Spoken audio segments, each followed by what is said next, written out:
Day undefeated. An emotional day. And for Michigan, they finished the game with 30 straight runs. So that makes you wonder whether J.J. McCarthy's 100%, if that's game script, what that is. But the Nittany Lions just could not convert when they needed to. They get the late touchdown, but then were not able to get the two-point convert to make it a 7-point game. And then also the onside kick. Michigan able to kind of kneel this one out. J.J. McCarthy, 7 of 8 for 60 yards. No touchdowns, no interceptions. But we'll get to the Heisman implications of that here. Drew Aller, 10 of 22 for 70 and a touchdown.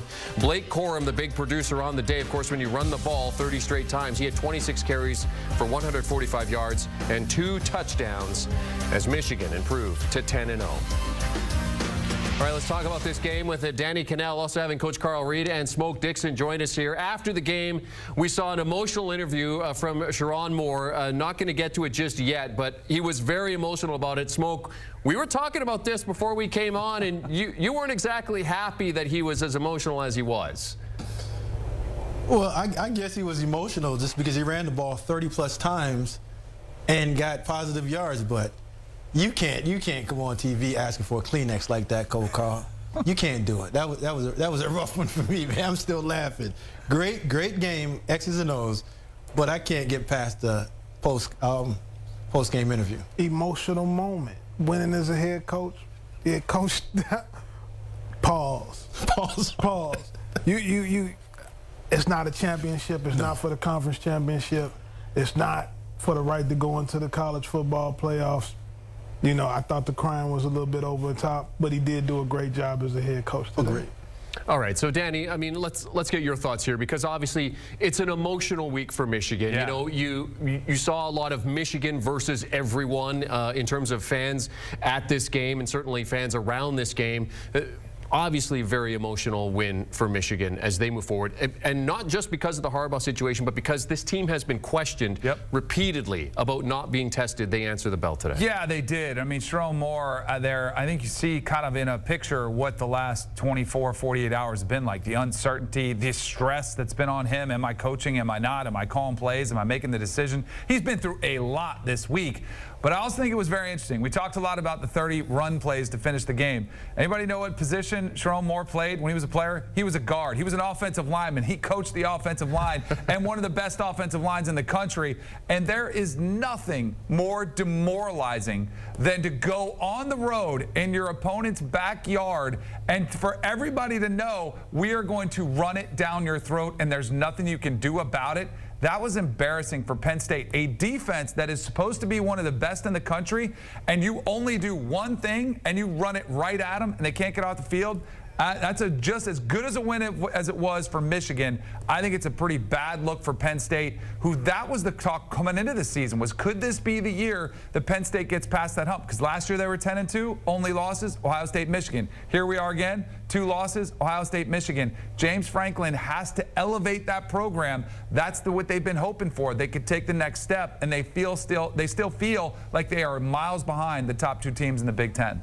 Coach and Smoke, I'll come to you guys here. What did we learn about Michigan today, Coach? Well, you learn that they're a championship-level football team. They have the best offensive line in the country, like Danny just said. They feel very comfortable in their identity going down and running the ball down the field. They feel very comfortable with their identity in that situation. Also, they showed you that they can win in multiple ways. There's been games where J.J. McCarthy has thrown the ball really well, but today they leaned on the run. Also great and opportunistic on defense today. Yeah, what I learned is Jesse Minter and Sharon Moore are 2 quality coaches. And that the fact that Jesse got the defensive play at a high level, physical football, but then Sharon Moore just calling the game and embarrassing Penn State like that, that's a physical beatdown.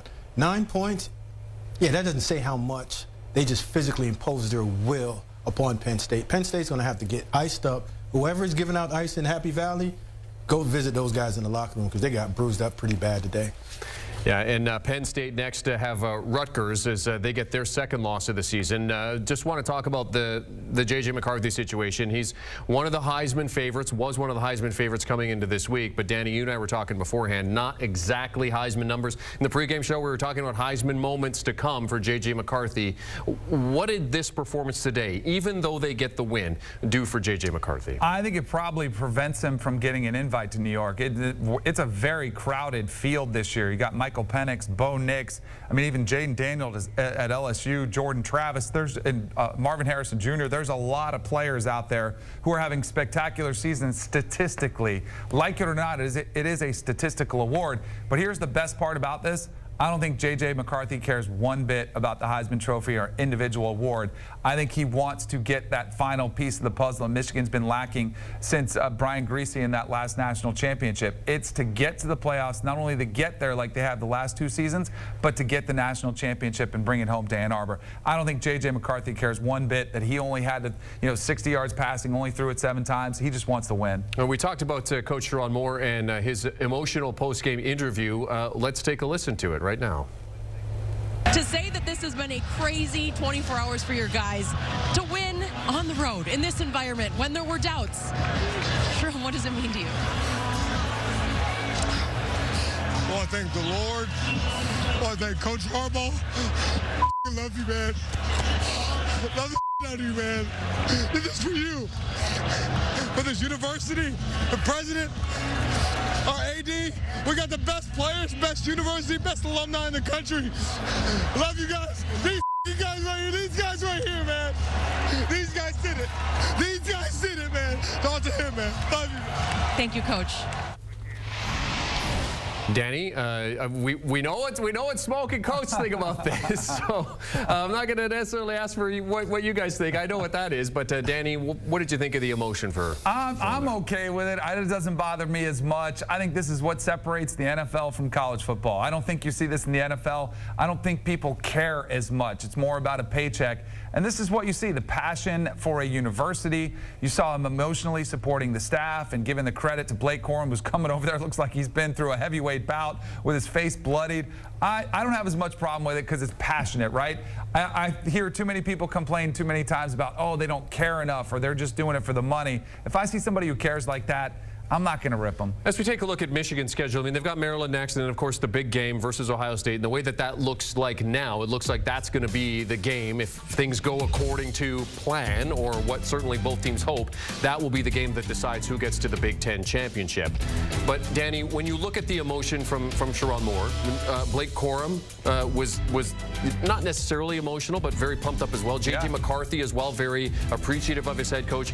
What does all of that tell you about what Harbaugh has built with this Michigan team? We hear all the time, if you're trying to turn around a program, which really Michigan was at a place where they were in depths of despair. They were trying to get back to the top of college football. You need somebody to create a culture, and he's established a culture there, whether it's us against the world, or I really feel like what he wanted to establish was a physical mindset. They haven't had a quarterback that's been out there that throws for 40 touchdowns. They want to run the ball downfield at you, and then all of a sudden you look and it's vigorous. It invigorates the whole program. So you have a physical mindset on offense. Then you got a defense who gets after it. They really have this program built up to a place where they can compete with anybody in the country, and he's brought an identity back to Michigan. Remember, they went and got Rich Rod. Hey, let's try an offense where you throw it around, you have a running quarterback. That didn't work. They've kind of chased other things, and it is a bit ironic they bring back a Michigan man who runs an offense that looks like it might be 1955 out there, the way they ran it the final 30 times, but it works because it's still a physical game when you boil down to it, and it's worked against Ohio State, and that game is going to have that much more significance, it sure looks like, just like it always does.